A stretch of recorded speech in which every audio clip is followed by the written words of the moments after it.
Thank you, Ethel. This past week I had the pleasure of meeting a fellow minister in Concord named Alex Porter. He and I had coffee together and discussed some ideas that he had for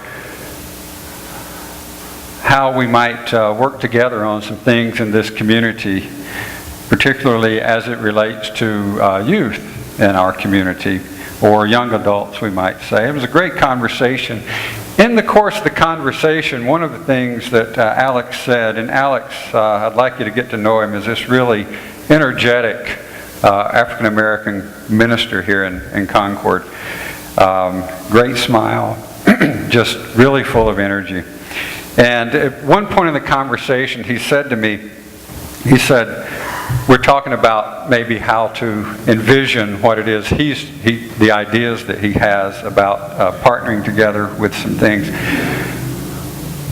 And to illustrate that, he said, we have to begin at the end. He said, I had a painter come into the church a few weeks ago. He said, and the painter said to me, he was going to do some painting in the church. And he said, Alex, you have to start at the finish. And he said, what do you mean? He said, you have to start at where you're going to end. You have to know where you're going in order to get there. That made an impression on him, and the story itself made an impression on me. So today, as we are going to be beginning our congregational meeting in just a few minutes, I thought I would start at the finish.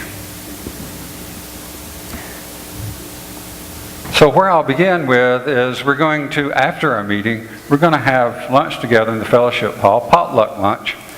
And one of the things you can taste at the potluck lunch, among many other wonderful dishes, will be one that I'm going to call very mild, almost not chili. In other words, it has almost no chili powder in it whatsoever. It has some beans and some other stuff. It might be considered chili in some large stretch of the imagination, but I just took whatever was available in the kitchen, whatever I could find. And what I remember putting in it is some venison and some ajuwan seeds and some onion and maybe some garlic and pinto beans, and I can't remember what else went in it. Salt and pepper, probably. That's what I love about cooking. The way I do it is that I don't have to know what it's going to be like at the beginning. Not so with baking. Right, Tyler? Where's Tyler? Right? With baking, you have to know where you're headed, don't you? And you have to pretty much follow the recipe pretty closely.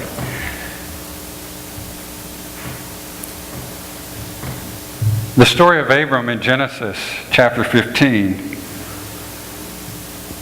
begins somewhat at the end. It begins, that story, with a promise and a long and ongoing process of promises or new things that God has done and is doing and continues to do.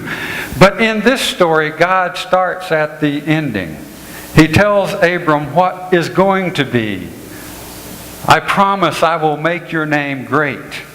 I promise your descendants will be as the stars of the sky. It's a promise of greatness, a promise of great blessing. He promises to bless Abram. So starting at the finish today, I'm going to start with a Franciscan blessing to you.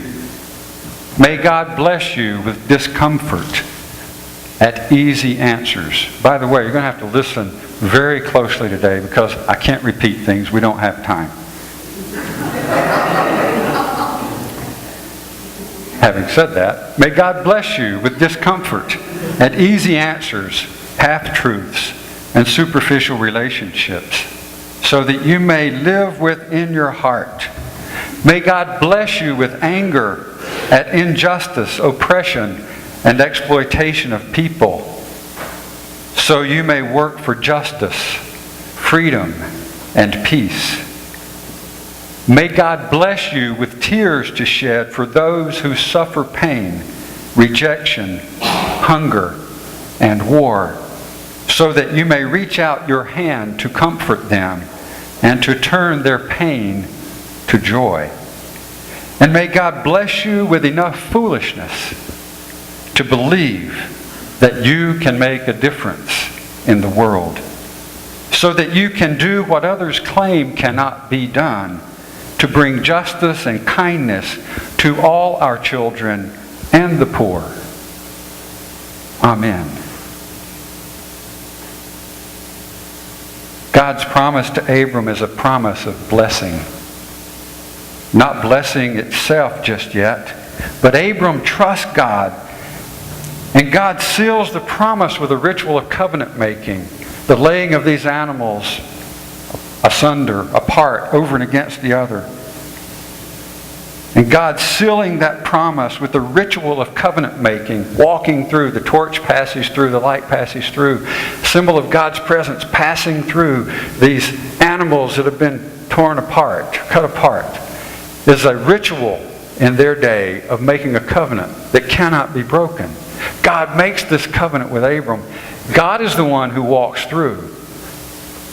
God is the one who is bound by the covenant.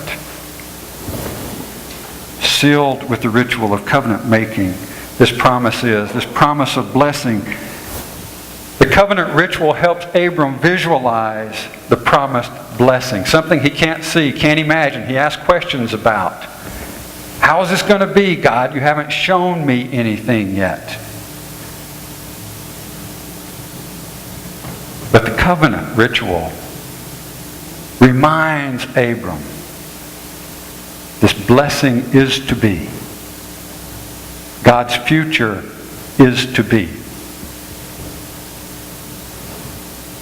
We, as a congregation, are not yet what we have promised to be, nor yet what God is still calling us to be.